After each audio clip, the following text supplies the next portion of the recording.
그러므로 우리는 예수로 말미암아 항상 찬송의 제사를 하나님께 드리자. 이는 그 이름을 증언하는 입술의 열매니라.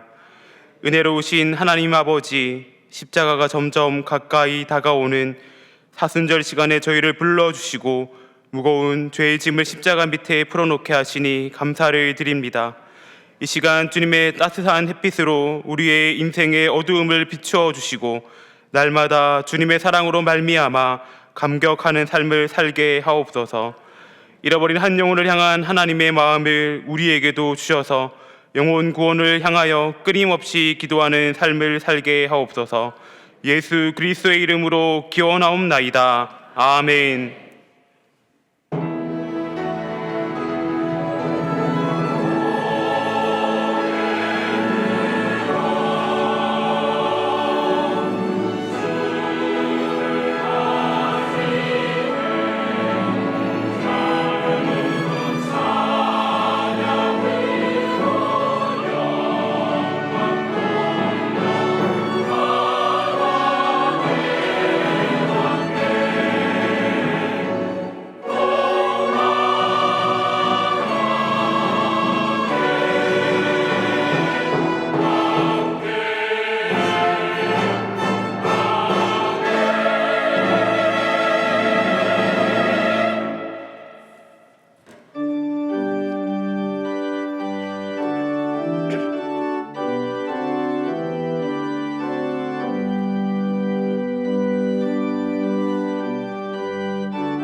지난 한 주간 우리의 삶을 돌아보며 침묵으로 참회의 기도를 드리겠습니다.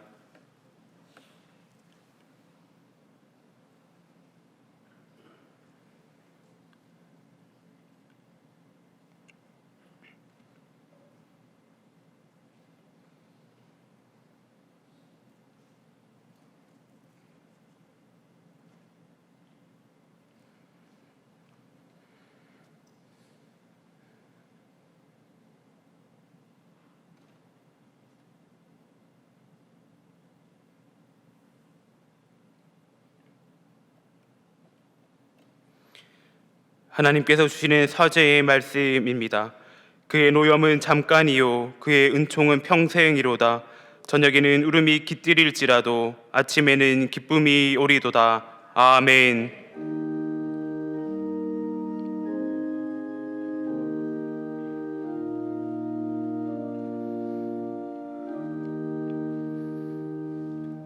나는 전능하신 아버지 하나님 천지의 창조주를 믿습니다. 나는 그의 유일하신 아들 우리 주 예수 그리스도를 믿습니다.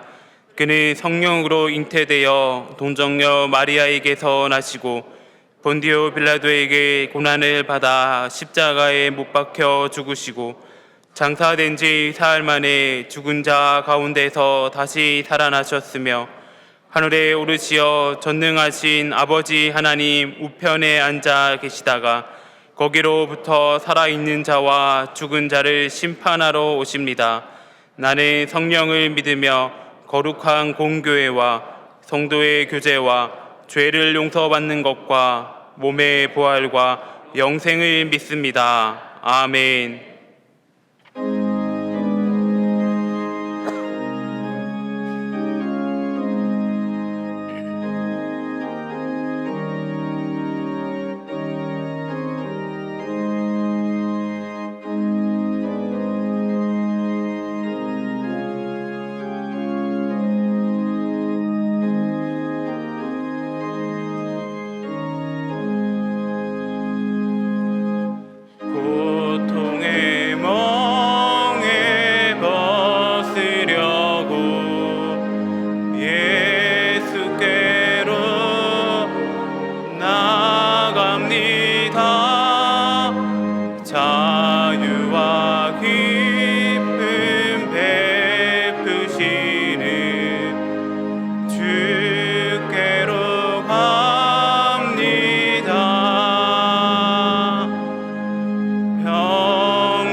주께로 갑니다.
돌보시면서 함께 교회 공동 기도를 드리겠습니다.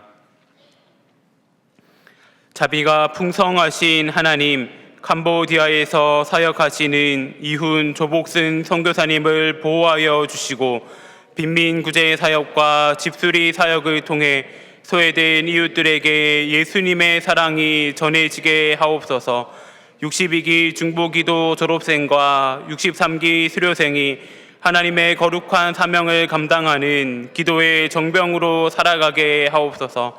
한국교회가 3.1운동 정신을 이어받아 애국 애족을 실천하고 기도의 사명을 온전히 감당할 수 있도록 은혜를 더하여 주옵소서. 말씀을 전하시는 함승수 목사님께 성령의 충만을 더하시고 말씀을 듣는 심령마다 변화와 결단의 은혜가 일어나게 하옵소서. 담임 목사님의 영육간의 강건함을 더하시고 가정과 사역 위에 하나님의 은혜와 평강이 충만하게 하옵소서. 아멘. 이제는 각 개인의 기도 제목과 작정한 한 영혼을 위하여 그리고 환우들을 위하여 기도를 드리겠습니다. 조신 주님 감사를 드립니다. 아버지, 우리 마음 가운데 한 영혼을 향한 마음을 부어주시고 한 영혼을 위해 기도하며 아버지 나아갈 수 있게 참 감사를 드립니다. 아버지, 영혼을 향한 하나님의 마음을 우리 가운데 부어주셔서 날마다 기도하는 삶을 살아갈 수 있게 하여 주시옵소서. 동안에 많은 환우들이 있습니다. 그들의 모든 환우들 주님 지켜주시고 깨끗게 되는 역사를 경험하여 이룰 수 있게 하여 주시옵소서. 주님,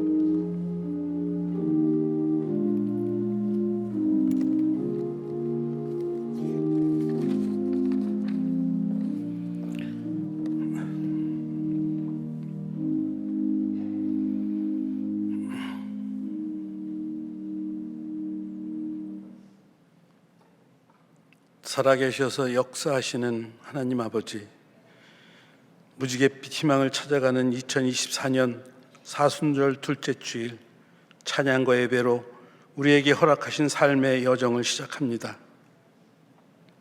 끝날 때 끝나지 않는 고난의 고통들을 이겨내고 삶에 움츠려준 어깨를 활짝 펴고 두렵고 떨리는 마음을 토닥이며 새해 새 희망을 기도합니다. 우리가 뿌려놓은 실수와 실패의 자갈밭을 갈아엎고 척박한 그 어느 곳에서도 무럭무럭 자라나는 하나님을 향한 꿈과 희망을 찬양하며 최선을 다해 살아가기를 다짐해 봅니다.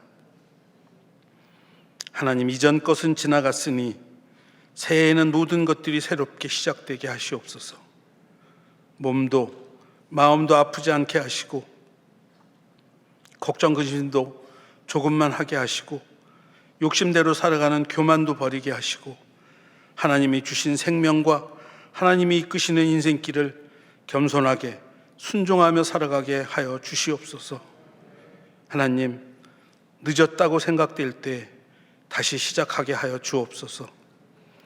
우리들 인생이 곤고한 날이 이르기 전에 창조주 하나님을 기억하게 하시고 모든 행위와 모든 은밀한 일을 선악간에 심판하시는 하나님을 붙잡고 살아가는 은혜가 있게 하여 주시옵소서. 하나님만을 믿고 살아가는 주의 자녀들에게 은혜를 주시고 그들이 계획하는 모든 일에 복을 주시고 말씀대로 순종하는 믿음으로 우리의 걸음을 인도하여 주실 때 하나님의 놀라운 역사와 세미한 간섭을 풍성하게 체험하게 하시고 은혜의 삶을 살아가는 복된 자녀들이 다 되게 하여 주시옵소서. 선교 사역을 위해서 출타 중이신 담임 목사님과 한기석 목사님을 위해서 기도합니다. 사역의 고단함 중에 건강 지켜주셔서 성령 충만함으로 맡기신 사역들을 능히 감당케 하시고 세상에 빛이 되고 소금이 되는 축복을 주시옵소서. 이제 단위에 세우신 함승수 목사님을 통해서 말씀을 듣습니다. 주님의 말씀이 선포될 때 각 사람의 심령에 구원의 축복이 있게 하시고 믿음의 불길이 살아나는 은혜가 있게 하여 주시옵소서. 예배를 위해 각자 맡겨진 자리에서 섬기는 손길들이 있습니다. 보이지 않는 곳에서 하나님 헌신과 봉사로 교회를 섬기고 성도들을 섬기는 이름 없는 손길들을 기억하여 주셔서 그들의 삶이 하늘로부터 내려주시는 축복의 삶이 되게 하여 주시옵소서. 시온 찬양대와 오케스트라의 찬양을 기뻐 받아주실 때 천군 천사들의 축복이 동안교회 모든 성도들의 가정과 삶에 가득 넘치기를 살아계신 우리 주 예수 그리스도의 이름으로 기도합니다. 아멘.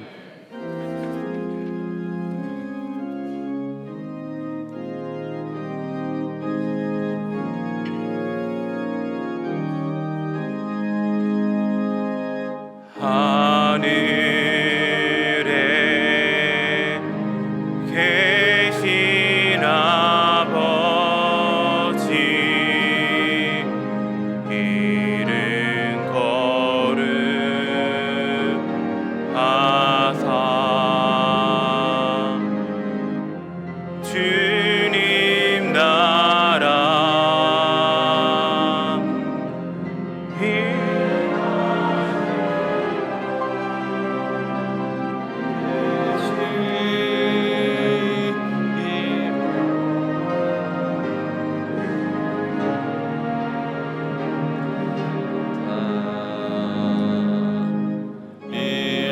일용할 양식 주시고 우리들의 그 죄 다 용서하옵시고 또 시험에 들게 마시고 악에서 구원하소서. 대개 주의 나라 주의 권세 주의 영광 영원히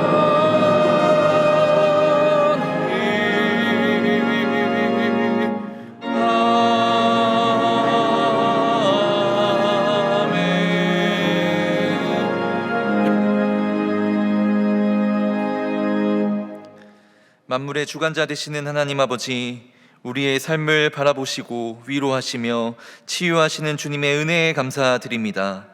세상의 여러 가지 일로 지치고 고난 몸과 영혼을 이끌고 주님 앞으로 나아옵니다.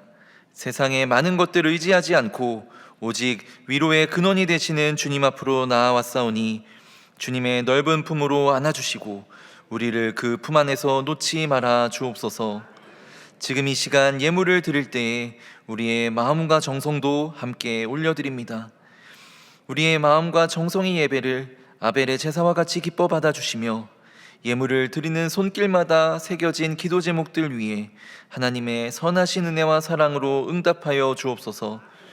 우리에게 베풀어 주신 주님의 은혜를 감사하며 감사의 예물을 드립니다. 우리의 삶에 더욱 많은 감사의 제목이 넘치게 하옵소서. 11조의 예물을 드립니다. 내가 얻은 모든 것이 주님께로부터 온 것임을 고백하며 열의 하나를 구분하여 주님께 드리오니 주님께서 우리에게 약속하신 대로 하늘의 아름다운 것들과 땅의 기름진 것으로 충만하게 하옵소서. 이웃을 위하여, 열방의 선교를 위하여, 다음 세대를 위하여 예물을 드립니다. 가난한 자들에게 복음이 전해지게 하시고 땅 끝에서부터 주의 백성이 일어나 돌아오는 역사가 일어나게 하시며 기독교적 가치관으로 무장한 다음 세대가 일어나게 하여 주옵소서. 시간을 들여 몸을 들여 주님께 헌신하는 헌신의 예물을 받아주시고 하나님께서 받으실 만한 아름다운 삶의 예물이 되게 하여 주옵소서. 예수 그리스도의 이름으로 기도하옵나이다. 아멘. 2024 재직수련회 및 부흥회가 강은도, 민옥이, 이무현 3명의 목회자를 모시고 3일간 열립니다. 첫째 날 강사인 강은도 목사님은 목회자만 30명인 가정에서 태어났습니다. 그러나 어린 시절 하나님을 믿기 어려웠던 그에게 반항의 시기도 있었습니다. 교회 가면 짜증이 나기 시작. 찬양하는 게 싫고 말씀 들으면 더 열받고 그러니까 막 선생님들하고 성경 공부가 아니라 내가 불신자가 돼가지고 하나님 어디 계시냐 얘기해보고 집에 가서 또 엄마가 방황의 시절을 겪고 목회자가 되기까지 유쾌하면서도 진솔한 간증이 여러분들을 기다리고 있습니다. 자, 여러분 인사드리겠습니다. 둘째 날 강사인 민옥이 목사님은 우리에게 잘 알려진 찬양곡 원하고 바라고 기도합니다 십자가의 전달자, 감사 위에 감사 등의 수많은 히트곡을 부른 찬양 사역자입니다. 하나님의 꿈이 나의 비전이 되고 예수님의 성품이 어느 날 민옥이 목사님에게 갑자기 찾아온 공황장애. 1년 동안 아무것도 못하고 병상에서 누워만 지냈던 적도 있었습니다. 근데 그때보다도 더 아프고 고통스러웠던 건 하나님께서 저희 가정에 선물로 주신 첫 아기를 하나님께 다시 돌려보내드린 적도 있었습니다. 그러나 그 어려운 가운데서도 찬양 가사를 쓰며 하나님을 찬양할 수밖에 없는 이유를 월요일 저녁 들으실 수 있습니다.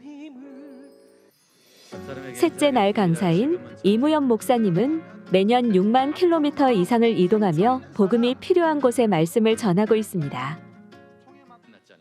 임 목사님은 CTS 라디오 조이 진행자로도 활동하면서 젊은 청취자들에게 웃음과 감동을 주고 있습니다.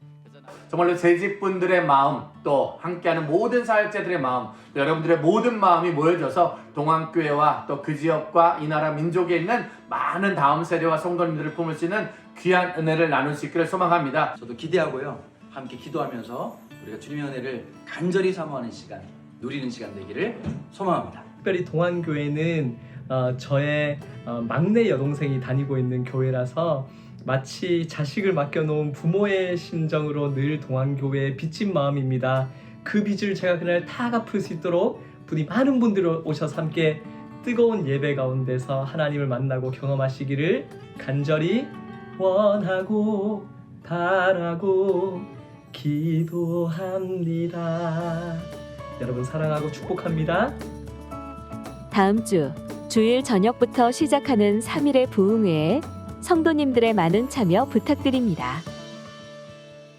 부흥회 가운데 새 일을 행하실 주님께 영광의 박수 올려드리겠습니다. 네, 우리 옆에 분들과 인사하겠습니다. 부흥회 때 만나기를 원하고 바라고 기도합니다.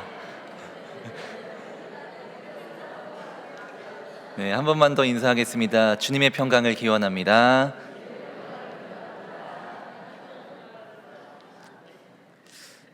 네, 담임 목사님께서는 지금 동인선교회 세미나 일정으로 인해서 다음 주 화요일, 그러니까 내일 모레지요, 화요일에 귀국하십니다.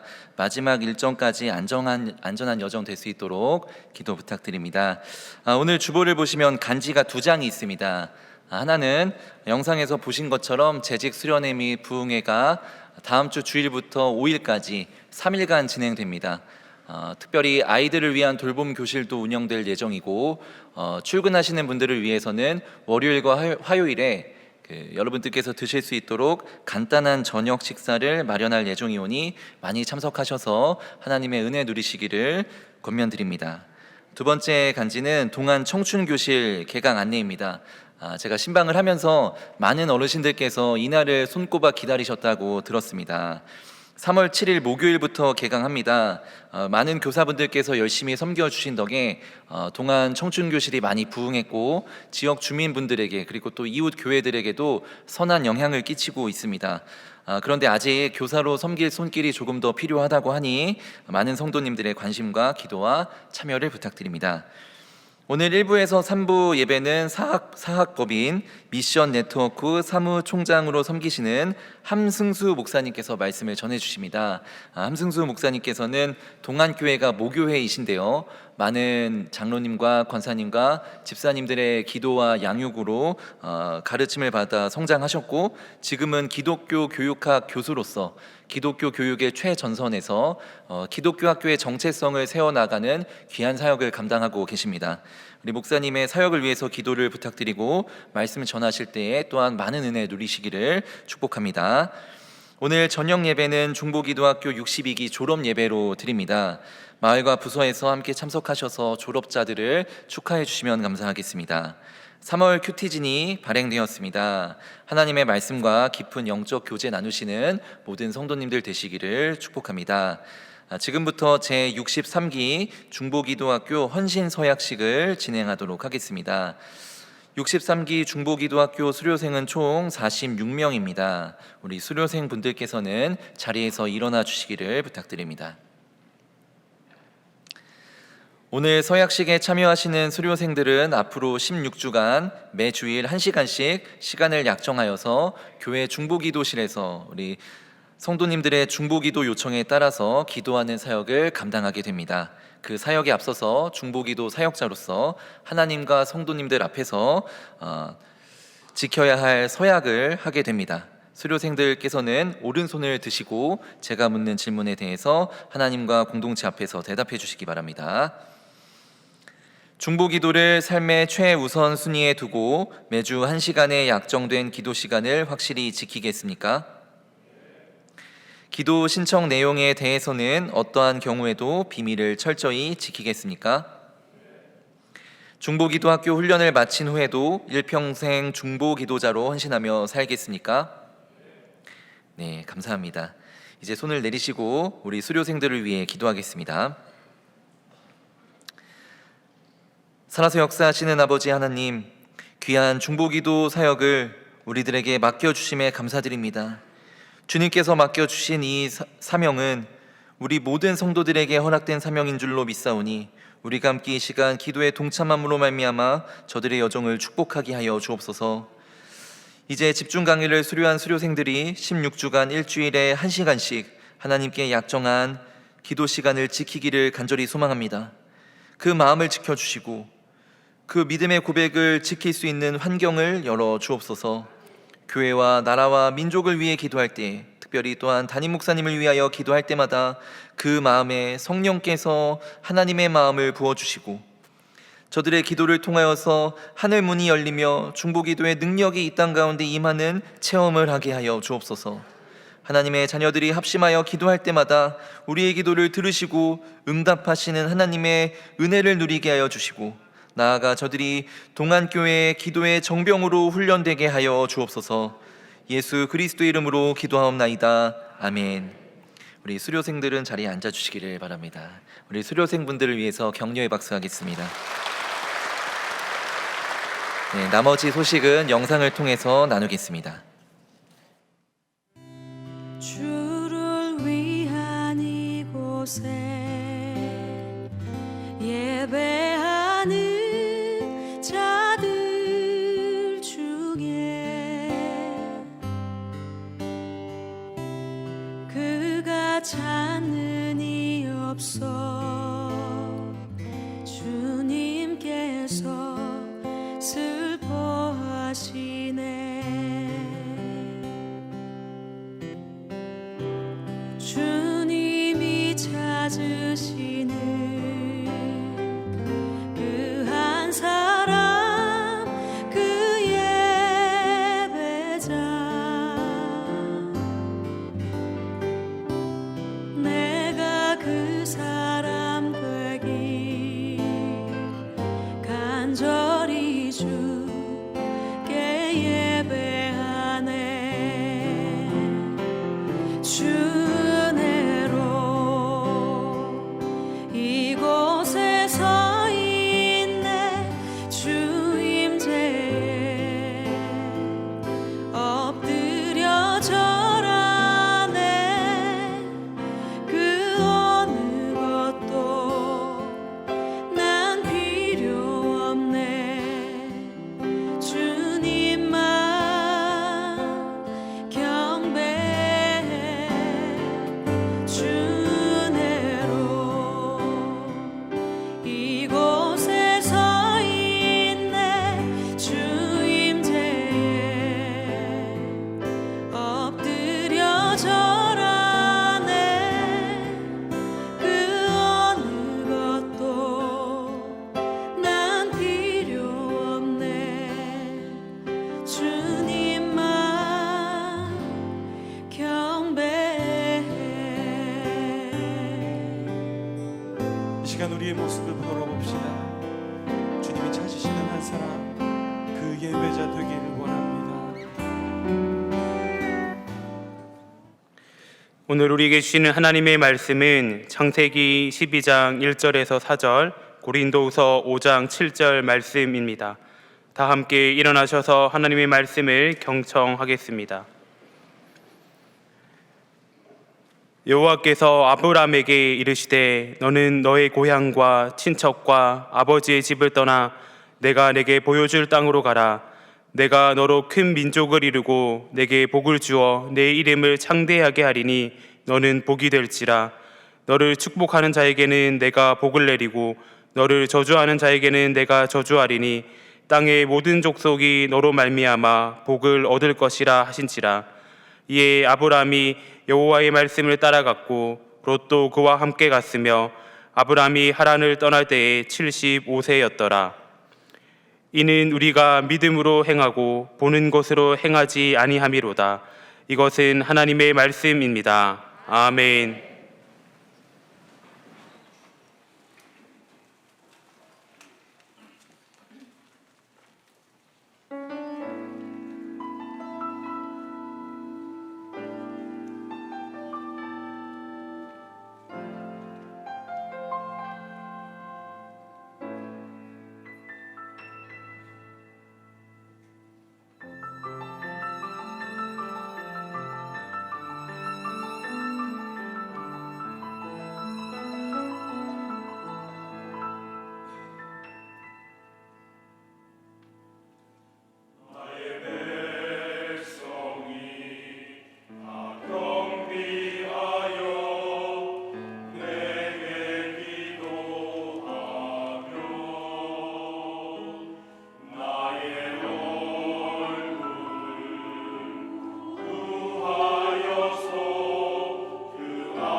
아멘.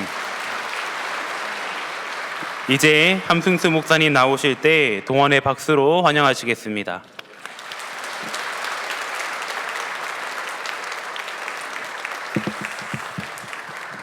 네, 감사합니다. 인사드립니다.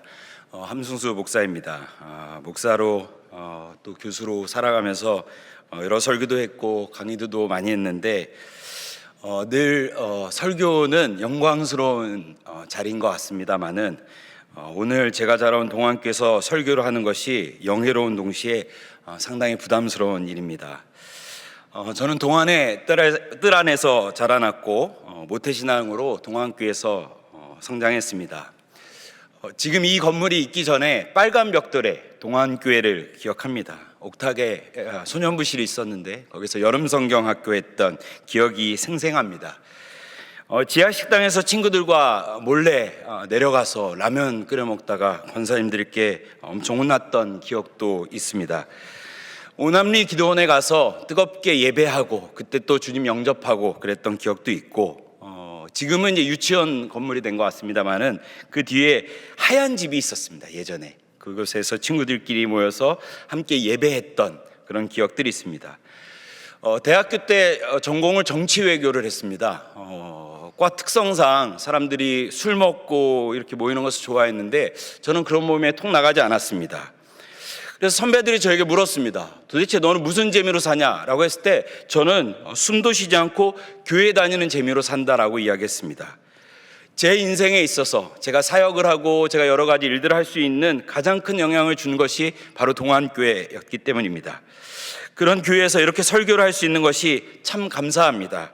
더불어서 제 허물을 알고 쟤 그때 함승수 아니야? 이렇게 보실 어른들이 많이 계시기 때문에 눈을 어디에다 둬야 될지도 모르겠습니다. 네, 제 첫 번째 성가대 지휘자 선생님이 김현숙 선생님이셨고, 네, 박현숙 선생님이셨고요. 이래서 이게 제가 말실수를. 네, 송미령 선생님, 홍배식 장로님, 정말 욕 많이 먹으면서 교회 생활했던 기억이 있습니다. 가장 좋은 친구를 여기서 만났고, 정말 동안교회는 저에게 너무나 좋고 복된 곳입니다. 저희 가족들이 여기에 있고, 그래서 가급적이면 누나에게 다른 교회 가서 예배 드려라, 오늘은 부담스러우니까. 네. 그런 교회에서 설교하는 것이 영예롭지만 한편으로는 부담스럽습니다. 하지만 분명한 것은 저는 동안교회에서 복을 많이 받았고 동안교회에서 배운 대로 잘 성장한 것 같습니다. 그런 의미에서 옆에 계신 분에게도 이렇게 한번 격려하면 좋겠습니다. 축하합니다. 좋은 교회 다니십니다. 네. 저는 동안에서 그렇게 잘 자랐고 신대원을 간 뒤에 영락교에서 부목사로 12년 사역하다가 숭실대학교 교수로 간 지는 7년 정도 되었습니다. 그래서 숭실대학교에서는 북한의 교육을 연구하고 있고 또 신학교에서 기독교 교육을 가르치고 있습니다. 만약 사람들이 저에게 어려서 동안교에서 배운 것이 무엇이냐라고 묻는다면 저는 단연코 믿음을 배웠다 이야기할 것입니다. 그리고 오늘 설교는 제가 동안교회를 통해서 알게 된 그 믿음에 대해서 이야기를 하고자 합니다. 한 부부가 있었습니다. 한번 잘 생각해 보십시오. 제가 하는 이야기를. 한 부부가 있었습니다. 하루는 아내가 집을 보니까 못질을 해야 되는 곳이 보였습니다. 그래서 집에 가다가 망치를 사서 집에 갔습니다.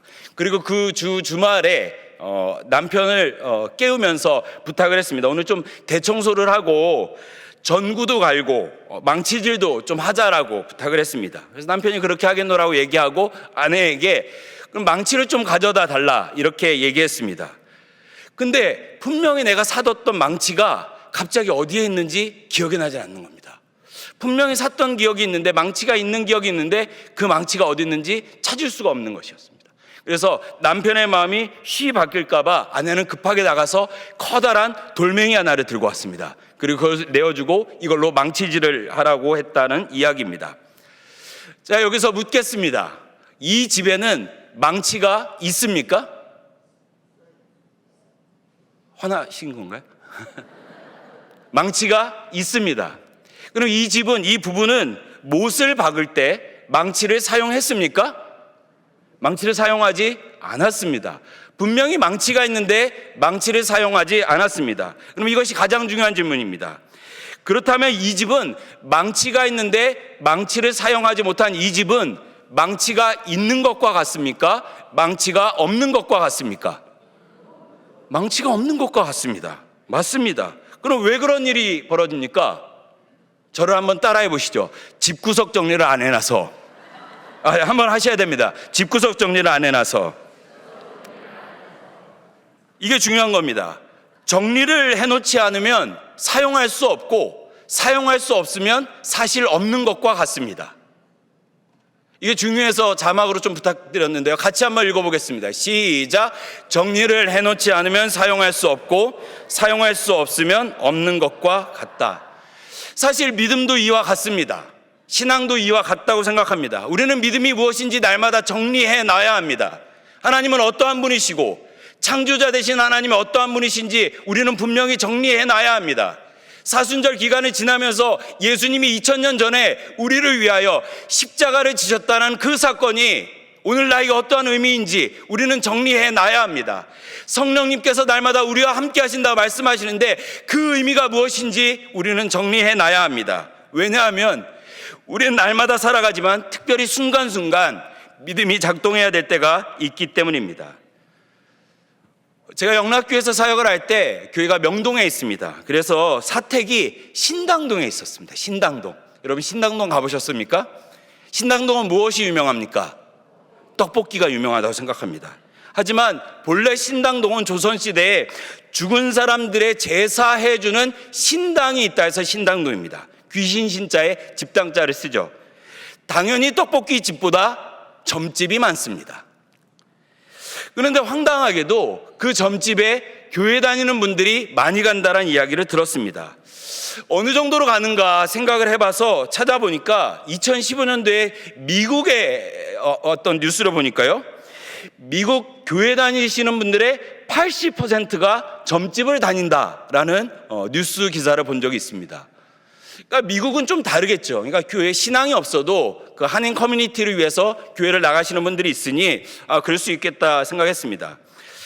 2019년도에 한 기독교 신문에서도 조사를 했습니다. 근데 그 조사 결과가 충격적입니다. 교회 다니는 분들 중에 30%가 점집을 다닌다는 통계였습니다. 그럼 여러분에게 또 묻겠습니다. 최근에 점집 다녀오신 분 계십니까? 없으시죠? 3명 중에 1명이거든요. 그러면 살짝 왼쪽이나 오른쪽을 한번 봐보십시오. 내 왼쪽 아니면 오른쪽에 계신 겁니다. 이게 무슨 경우입니까? 왜 우리가 점집을 찾아갑니까? 두려워서 그런 것 아니겠습니까? 걱정돼서 그런 것 아니겠습니까? 미래가 어떻게 될지 두려워서 가는 것입니다. 이사를 해도 되는지, 우리 아이의 미래가 잘 될지, 이 사업은 성장할 수 있을지, 우리의 건강은 회복될 수 있을지, 이 어려움과 이 고난은 언제 끝날지 궁금하고 두려워서 점집을 갑니다. 우리가 두려운 마음을 갖는 것까지야 뭐라고 비난할 수는 없겠지만 바로 그때가 믿음이 작동해야 할 때입니다. 그때 하나님께 가서 물어야 합니다. 이 시점이 믿음이 작동해야 될 때입니다. 예수 믿는 사람도 미래가 두려울 수 있습니다. 하지만 그때 시간과 때의 주인이신 하나님께 나아가야 합니다. 우리가 두려움과 절망 속에 있을 때 하나님께 나아가서 물어야 합니다. 삶의 중요한 선택을 해야 할 때 점집에 가는 것이 아니라 하나님께 물어봐야 합니다. 주님, 내가 어디로 가야 합니까? 주님의 뜻이 어디에 있습니까? 묻고 그분의 뜻에 신뢰하며 걸어가야 할 때가 있습니다. 하지만 믿음이 정리되어 있지 않은 사람들은 창조자가 누구이시며 예수님이 어떠한 분이시고 성령님이 도우신다라는 그 거룩한 사실을 믿지 못하시는 분들은 정작 믿음이 작동해야 될 때 그 믿음이 작동하지 않습니다. 정리되어 있지 않은 믿음은 사실 죽은 믿음입니다.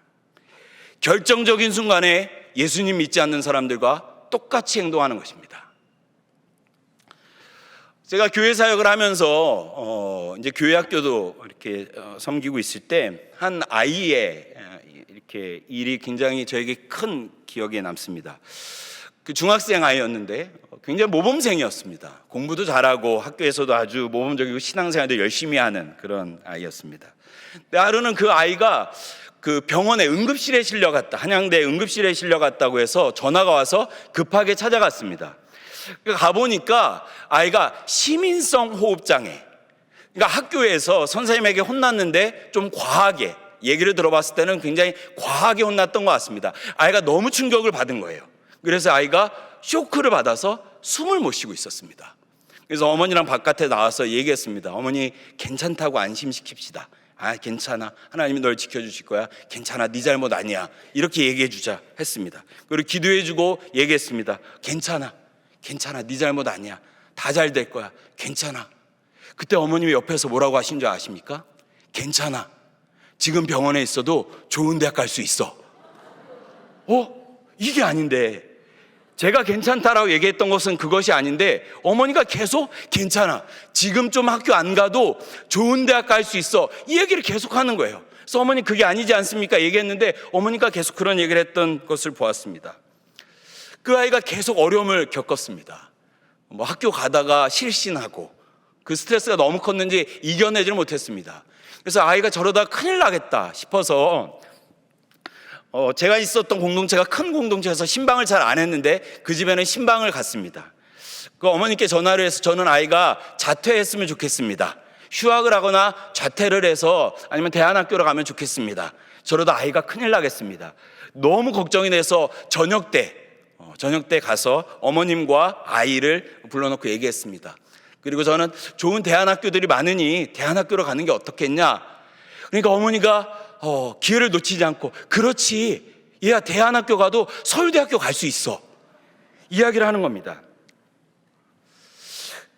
고통 가운데 숨을 헐떡이고 있는 아이를 보면서 사실 그때는 하나님의 위로를 전해야 될 때였습니다. 괜찮아, 망하지 않아, 문제없어, 학교 조금 늦게 다녀도 괜찮아, 하나님이 너를 지켜주셔, 우리 하나님께 묻자라고 얘기했어야 되는데 그 어머님은 너무 사랑하기 때문에, 이 아이를 너무 사랑하기 때문에 대학 얘기하고 있는 것을 보았습니다.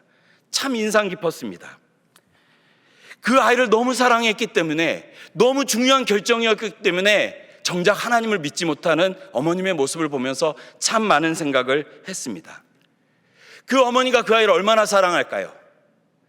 여기에서 자녀를 키워보시면 분들은 다 아시지 않겠습니까? 부모의 사랑이 얼마나 압도적입니까? 수백 명의 아이들이 있어도 내 아이의 울음소리는 찾을 수 있는 것이 부모들입니다. 이 아이를 위해서 저도 설교하면서 여러분 사랑합니다, 얘들아 사랑한다 얘기하지만 제가 말하는 사랑과는 질적으로 다른 사랑이었습니다. 자신의 생명을 드릴 수 있는 그 사랑으로 이 아이에게 할 수 있는 말이 괜찮아, 좋은 대학 갈 수 있어.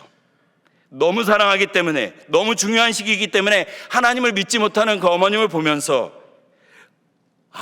정리되어 있지 않은 믿음이 이렇게 나타날 수 있겠구나. 우리는 하나님을 믿는다 하지만 실천의 영역에서는, 삶의 영역에서는 철저하게 무신론자처럼 행동합니다. 하나님을 믿지만 하나님을 믿지 않습니다. 그러므로 사랑하는 여러분, 믿음은 정리되어야 합니다. 제가 동안교회에서 배운 것이 그것입니다. 믿음은 정리되어야 합니다. 정리되어 있지 않은 믿음은 사용할 수 없고, 사용할 수 없는 믿음은 죽은 믿음입니다. 그래서 야고보서는 이렇게 단언적으로 선언하는 것입니다. 영혼 없는 몸이 죽은 것 같이 행함이 없는 믿음은 죽은 것이다. 믿음이 작동해야 될 때가 있습니다. 결정적인 순간에 우리가 하나님께 나와서 물어봐야 합니다. 하나님의 뜻이 어디 있는지 물어봐야 합니다. 그분은 분명히 말씀하시는 분이시기 때문에 그분을 믿고 물어봐야 합니다. 하지만 묻지 않고 우리의 믿음이 작동하지 않는 것은 우리의 믿음이 죽었다라는 반증이기도 합니다. 사랑하는 여러분, 저와 여러분의 믿음이 살아있는 믿음 되기를 축원합니다. 그래서 우리가 하나님을 그저 대충 믿고 교회에서만 믿는 것이 아니라 그분의 삶에, 그분을 향하는 우리의 믿음이 우리 삶의 기준이 되는 그런 삶이 되기를 축복합니다. 성경은 믿음의 조상으로 아브라함의 이야기를 기록하고 있습니다. 저는 아브라함을 보면서 도대체 어느 정도의 믿음이었기에 아브라함이 믿음의 조상이 되었을까 생각했습니다. 우리는 아브라함의 이야기를 잘 압니다. 100세에 낳은 이삭을 하나님께 번제로 바칠 수 있었던 그 아브라함, 그 정도면 믿음이 대단하지, 이렇게 생각할 수 있습니다만은 믿음의 장이라 불리우는 히브리서 11장은 아브라함의 이야기를 이삭의 이야기에 초점을 맞추고 있지 않습니다. 히브리서 11장 8절에서 10절의 말씀입니다. 우리 한 목소리로 한번 읽어보겠습니다. 히브리서 11장 8절에서 10절입니다. 함께 읽도록 하겠습니다. 시작.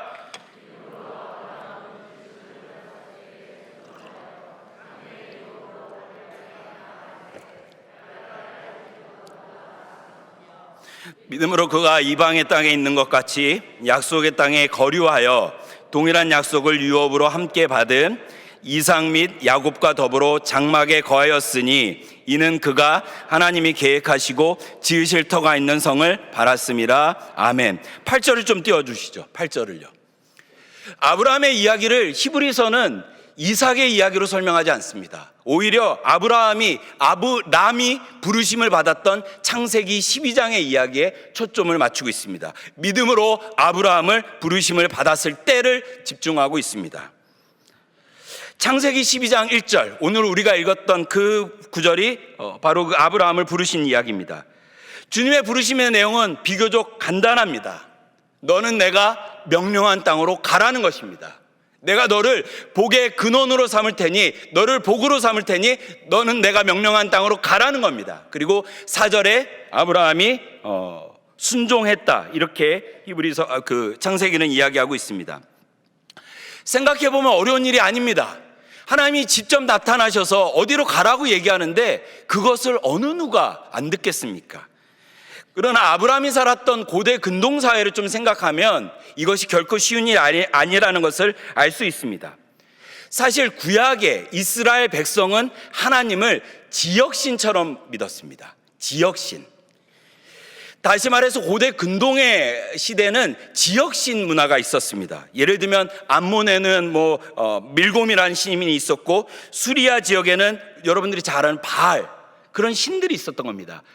동쪽에는 밀곰, 서쪽에 블레셋의 나라, 이렇게 각 지역마다 다스리는 신이 있었고, 이스라엘을 지키는 신이 우리가 믿는 하나님 여호와 야훼였습니다. 쉽게 얘기하자면 한국은 한국 신이 있고, 일본에는 일본 신이 있고, 중국에는 중국 신이 있다. 그래서 그 당시에 국가 간의 전쟁은 신들의 전쟁이었습니다. 내가 만군의 여호와의 이름으로 나간다라고 하는 이유가 거기에 있습니다. 아브라함의 하나님, 이삭의 하나님, 야곱의 하나님, 이스라엘의 하나님은 사실 하나님에 대한 친밀한 고백이기도 하지만, 반대로 생각하면 하나님의 영역을 내 삶의 반경에 한계로 두는 굉장히 제한된 고백이기도 합니다. 하나님은 우리 하나님이야. 야곱끼리 하나님이야. 이삭의 하나님이야. 숭수의 하나님이야. 저기에는 하나님이 안 계신 겁니다. 이스라엘 백성들에게. 그런 시대에 아브라함은 하나님이 부르신 겁니다. 그리고 가라 하셨고 4절에 아브라함은 순종했다고 기록하고 있습니다. 창세기 13장에 동일한 이야기가 나오고 더 구체적으로 설명합니다. 14절과 15절입니다. 여호와께서 아브라함에게 이르시되 너는 눈을 들어 너 있는 곳에서 북쪽과 남쪽, 동쪽과 서쪽을 바라보라. 내가 내 자손에게 주리니 영원히 이르리라. 이렇게 약속하셨거든요. 쉽게 말해서 주님이 아브라함을 부르시고 이 자리에서 동서남북을 바라봐라. 내가 그곳을 너에게 주겠다. 아브라함의 믿음은 무엇이었냐면요, 그 하나님이 지역신이 아니라 동쪽에도 계시며 서쪽에도 계시고 북쪽에도 계시고 남쪽에도 계신 하나님이라는 믿음이 아브라함에게 있었습니다. 아브라함의 믿음은 지역신의 믿음이 아니었습니다. 하나님은 크신 하나님, 온 우주에 충만하신 하나님으로서의 믿음이 있었던 것입니다. 오늘날 우리는 하나님을 지역신으로, 새로운 지역신 개념으로 인식하기 시작한 것 같습니다. 하나님의 영역과 세상의 영역을 기가 막히게 나누기 시작했습니다. 그리고 하나님을 작은 하나님으로 축소해서 믿기 시작합니다. 제가 교회 학교에서 설교하면 중학생 애들이 당돌이 그렇게 얘기합니다. 목사님, 그렇게 살면 안 돼요. 목사님 어떻게 그렇게 믿음대로 삽니까? 목사님 어떻게 그렇게 이상적으로 사세요? 안 됩니다. 그렇게 하면 뒤처지고 실패하죠. 고3의 학부모님들이 교회 다닐 거 다 다니고 봉사할 거 다 하면 그래도 인생이 뒤처질까 봐, 망할까 봐 두려워하는 이유가 비슷합니다. 목사님 그래도 믿음 생활은 조금 뒤에 하더라도 지금 해야 할 일에 충실해야 되는 것 아니겠습니까? 그래서 원을 그으며 우리는 새롭게 하나님의 영역을 제안하기 시작합니다. 이 교회당에서는 우리가 거룩하게 찬양하고 아버지여 이 나라를 고쳐주소서 얘기하지만 세상에 나가서는 하나님 없는 것처럼 행동합니다. 하나님께 묻지 않고 하나님의 뜻을 구하지 않습니다. 순종하지 않습니다. 여기까지는 하나님의 영역이지만 사업의 영역에는 하나님이 없으며 우리 자녀의 양육에 있어서도 하나님의 방법은 썩 내키지 않는 것입니다. 철저한 실천적 무신론자가 되고 있습니다. 그런 시대의 아브라함의 이야기는 우리에게 믿음의 지평을 확장하라고 도전합니다. 작은 하나님이 아닙니다. 크신 하나님입니다. 제가 동안교회에서 배운 것이 무엇이냐고 묻는다면 크신 하나님이었습니다. 그분이 크시고 그분이 나를 창조하셨다. 하나님은 어디에도 계시며 하나님의 주권이 미치지 못하는 곳은 없다. 이 믿음 말입니다. 성경이 우리에게 오직 의인은 믿음으로 말미암아 살리라 말씀하셨다면 저와 여러분들은 그 믿음 붙잡고 살아가야 합니다. 어떻게 믿음대로 살아요? 어떻게 믿음대로 살아요? 어떻게 믿고 살아요? 얘기하지만 우리는 사실 믿음 속에서 살아가고 있습니다. 대표적인 예가 여러분 주위를 한번 둘러보십시오. 저는 여러분들이 여기서 어떻게 예배드리시는지 신기합니다. 이곳에 한 1000명이 좀 넘는 분들이 계신 것 같아요. 그러면 한 사람당 50kg로 계산을 하면 한 50톤 정도의 하중이 여기에 있습니다. 이렇게 와닿지 않으실 것 같아서 코끼리의 몸무게가 2톤에서 3톤 정도 된다고 했을 때 여기에 코끼리가 이렇게 한 20마리, 30마리 정도가 있다고 생각해 보십시오. 불안하지 않으십니까? 여기에서 이것이 어떻게 무너지지 않을 거라고 생각하십니까? 50톤의 하중이 있는데요. 아래에서 우리 아이들이 예배드리고 있습니다. 어떻게 이렇게 안심하고 하세요? 이거 무너지면 우리 아이들 큰일 나는데요. 우리가 여기서 이렇게 편안하게 예배드릴 수 있는 것은 이곳이 무너지지 않을 거라 믿기 때문입니다. 오늘 교회에 올 때 버스 타고 오신 분들 계십니까? 대단한 믿음을 갖고 계신 분들입니다. 그 버스가 여러분을 납치하지 않을 거라고 어떻게 확신하십니까? 버스 기사가 오늘 기분이 나쁜 거예요. 나오는데 무슨 이렇게 기분 나쁜 일이 있어서 오늘 너 죽고 나 죽자 하면서 이 버스를 이상한 데로 가지고 갈지 어떻게 아십니까? 가끔 지하철에서 꾸벅꾸벅 조시는 분들 계십니다. 어떻게 그러세요? 어떤 일이 벌어질 줄. 여러분 버스를 타는데도 믿음이 필요합니까? 예, 버스를 타는데도 믿음이 필요합니다. 배를 누르면 나를 내려줄 것이고 이것은 정해진 경로를 따라갈 것이라는 믿음이 있는 사람만이 버스를 탈 수 있습니다. 최근에 미장원 다녀오신 분 계십니까? 이분은 순교의 믿음이 있는 겁니다. 순교의 믿음입니다. 아니 그 사람을 어떻게 믿고 여러분들의 목에 가위와 칼을 들이대고 있는데 어떻게 그것을 믿고 편안하게 머리를 하실 수 있습니까? 순교의 믿음입니다. 제가 억지스러운 이야기를 하고 있는 것입니까? 아니요. 사실 우리는 끊임없이 무엇인가를 믿고 살아갑니다. 그렇지 않으면 우리는 사실 살아갈 수 없습니다. 2022년도 기준으로 22만 건의 교통사고가 났습니다. 27만 명이 죽거나 다쳤습니다. 하루에 603건의 교통사고가 나고 있고 1시간에 25건, 4분의 1건의 교통사고가 나고 있습니다. 하루에 740명이 죽거나 다치고 있고 1시간에 21명, 3분의 1명이 죽거나 다치고 있습니다. 그럼에도 불구하고 우리는 대중교통을 이용할 수 있습니다. 왜요? 그 일이 나에게 일어나지 않을 거라 믿기 때문입니다. 어떻게 믿음으로 살아요? 얘기하지만 이미 우리는 무엇인가를 끊임없이 믿고 살고 있습니다. 믿음 없으면 살 수 없습니다. 믿음은 어떤 형태로든 인간의 버팀목이 되고 있습니다. 여러분 주위에 혹시 의심 많은 사람 본 적 있으십니까? 같이 못 삽니다. 같이 못 삽니다. 스스로도 힘들고 모두가 힘듭니다. 예전에 이 동안교회 앞에 육교가 있었던 거 아십니까? 그러면 이제 굉장히 오래 다니셨죠. 네, 육교가 있었습니다. 저는 고소공포증이 있었습니다. 그래서 저는 육교를 못 올라갔습니다. 왜요? 육교를 올라가면 이게 무너질 거라고 저는 염려했거든요. 그래서 삥 돌아서 돌아왔습니다. 의심이 있는 사람들은요 움직이지 못합니다. 절대로 정상적으로 살 수 없습니다. 그렇다면 여러분들의 믿음은 무엇입니까? 여러분들이 살면서 믿고 있는 것은 무엇입니까? 놀라운 것은 이 건물이 무너지지 않을 것이다. 오늘 지하철에서는 아무 일도 일어나지 않을 것이다. 아무런 근거가 없는 내 경험, 내 생각, 내 주위 사람들의 이야기, 유튜브가 하는 얘기는 그렇게 잘 믿지만 살아계신 하나님께서 우리의 인생을 주장하시고 그분께서 우리를 이끌어 주신다라는 하나님의 약속은 우리가 쉽게 믿지 못합니다. 하나님 없는 것 같이 생각하며 선을 긋고, 여기까지는 하나님의 영역이지만 여기서부터는 세상의 영역으로 선을 긋고 살고 있다, 이 말입니다. 그런 우리에게 사탄이 끊임없이 얘기합니다. 보이지 않는 하나님이 아니라 보이는 세상을 보고 살라고. 하나님의 자리를 축소시키고 세상을 크게 보여줍니다. 믿음이 아니라 보이는 것을 따라 살라고 우리를 유혹합니다. 하나님 그런 거 없어. 창조자 그거 없어. 네가 네 인생의 주인이야. 네 인생의 주인은 너야. 네가 결정할 수 있어. 네가 판단할 수 있어. 네가 하나님같이 살 수 있어. 사단은 끊임없이 우리를 하나님같이 되라고 유혹합니다. 인생과 삶의 주인이 하나님이 아니시고 너의 능력, 너의 잠재력, 네가 가진 경험, 네가 갖고 있는 판단력, 이것이 네 인생을 이끌어갈 것이야. 이것이 사단의 전략입니다. 그래서 사도 바울은 고린도 교회와 또 오늘날 우리에게 강하게 권면합니다. 눈에 보이는 것을 따라 사는 인생이 아니라 보이지 않는 하나님을 믿는 인생이 되라 강하게 도전합니다. 이것이 오늘 우리가 읽었었던 고린도 후서의 말씀입니다. 이는 우리가 믿음으로 행하고 보는 것으로 행하지 아니함이로다. 영어로 하면 더 선명해집니다. 그리스도인들은 어떤 사람들이냐? 사도 바울은 고린도 교회를 향해서 강하게 외칩니다.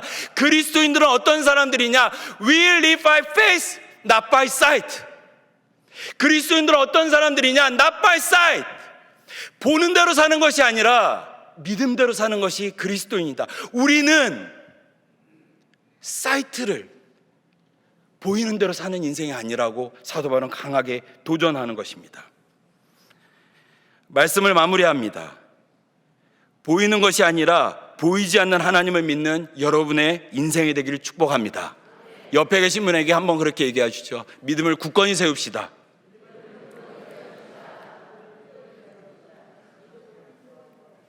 제가 영락교회에서 사역을 할 때 어린 나이에 교회에서 사역을 시작했습니다. 27살에 시작을 했는데 29살에 교구 사역을 시작했습니다. 일산에 제가 일산 교구를 맡고 있었는데 하루는 신방 요청이 있었습니다.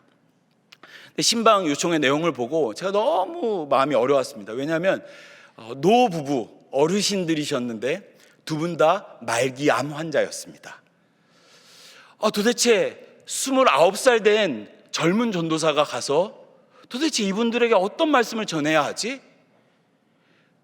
권사님, 집사님, 기도하면 낫게 됩니다. 이렇게 말씀을 드려야 하나? 힘드시죠? 이것도 아닌 것 같고, 도대체 내가 이분들에게 가서 어떻게 위로하고 어떻게 말씀을 전해야 하지? 사실 답이 없는 상태로 갔습니다. 근데 제가 그 집에 갔을 때 제가 생각했던 거랑 너무 다른 분위기였습니다. 그 두 분이 저를 너무 반갑게 맞이해 주시는 겁니다. 자기 손자 온 것처럼 너무 좋아하셨습니다. 너무 반갑게 맞이해 주시면서 어머 우리 전도사님 젊다고 20대 같아 보인다고. 제가 20대였는데 너무 좋아하시는 거예요. 너무 예뻐하시는 거예요. 막 예뻐하시면서 우리 같이 막 홍시를 내주셨어요. 홍시를 내시면 먹으면서 우리 좀 찬양하자고. 그러면서 그분들이 하셨던 찬양이 뭐냐면 지금까지 지내온 것 주의 크신 은혜다. 그걸 박수치면서 하시더라고요. 저는 29살 때 그분들의 압도적인 믿음을 보면서 이것이 믿음이구나. 저분들은 어떤 분이시길래 죽음을 두려워하지 않는가. 하나님을 바라보면서 이 죽음 앞에서 두려워하지 않는 그분들을 보면서 이것이 믿음이구나. 믿음의 거인이 이런 분들이시구나. 저희 어머니가 돌아가시고 저희 아버지가 돌아가셨을 때 제가 많이 울지 않을 수 있었던 이유가 그때 경험이었습니다. 여전히 오늘도 크신 하나님 안에서 죽음보다 더 큰 하나님을 바라보며 사시는 분들이 있다면 우리의 믿음을 점검해야 합니다.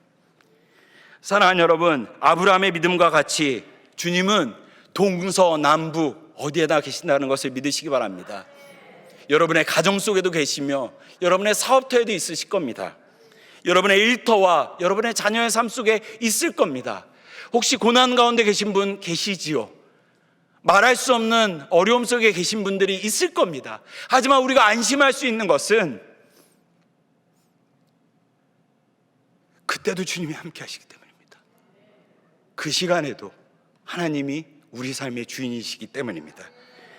그래서 세상보다 크신 하나님을 기준으로 삼고 그 세상을 향해 담대히 나아가는, 그래서 그리스도인의 삶이 이런 것이다, 하나님을 믿는 믿음이 이런 것이다, 세상 속에 증인으로 살아가시는 저와 여러분들 다 되시길 축복합니다.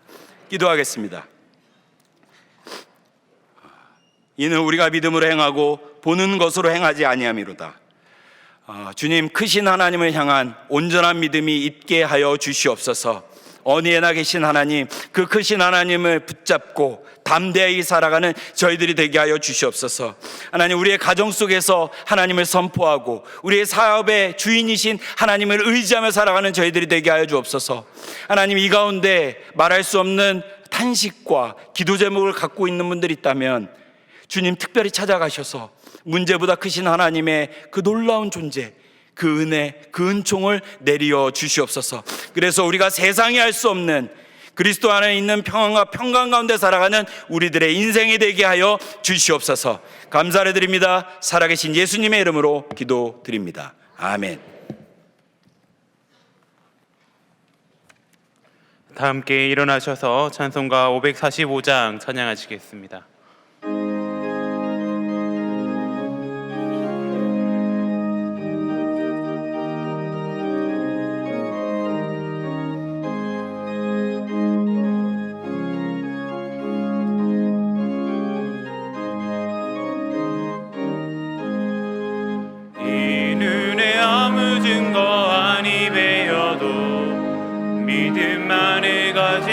선을 걸으며 이 귀에 아무 소리 아니 들려도 하나님의 약속 위에 서리라.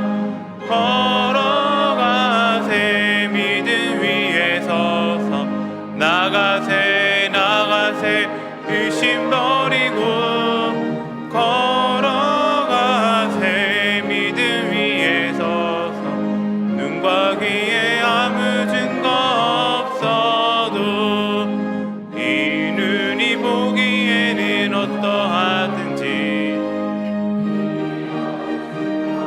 오늘 믿으며 이 맘에 의심 없이 살아갈 때에 우리 소원 주 안에서 이루리. 걸어가세 믿음 위에 서서 나가세 나가세 의심 버리고 걸어가세 믿음 위에 서서 눈과 귀에 아무 증거 없어도 주님의 거룩함을 두고 맹세한 주 하나님 아버지는 참 미쁘다. 그 귀한 모든 약속 믿는 자에게 능치 못할 무슨 일이 있을까. 걸어가세 믿음 위에 서서 나가세 나가세 의심 버리고 걸어가세 믿음 위에 서서 눈과 귀에 아무 증거 없어도. 2월 이달의 말씀을 함께 선포하시겠습니다. 각각 은사를 받은 대로 하나님의 여러 가지 은혜를 맡은 선한 청지기 같이 서로 봉사하라. 아멘.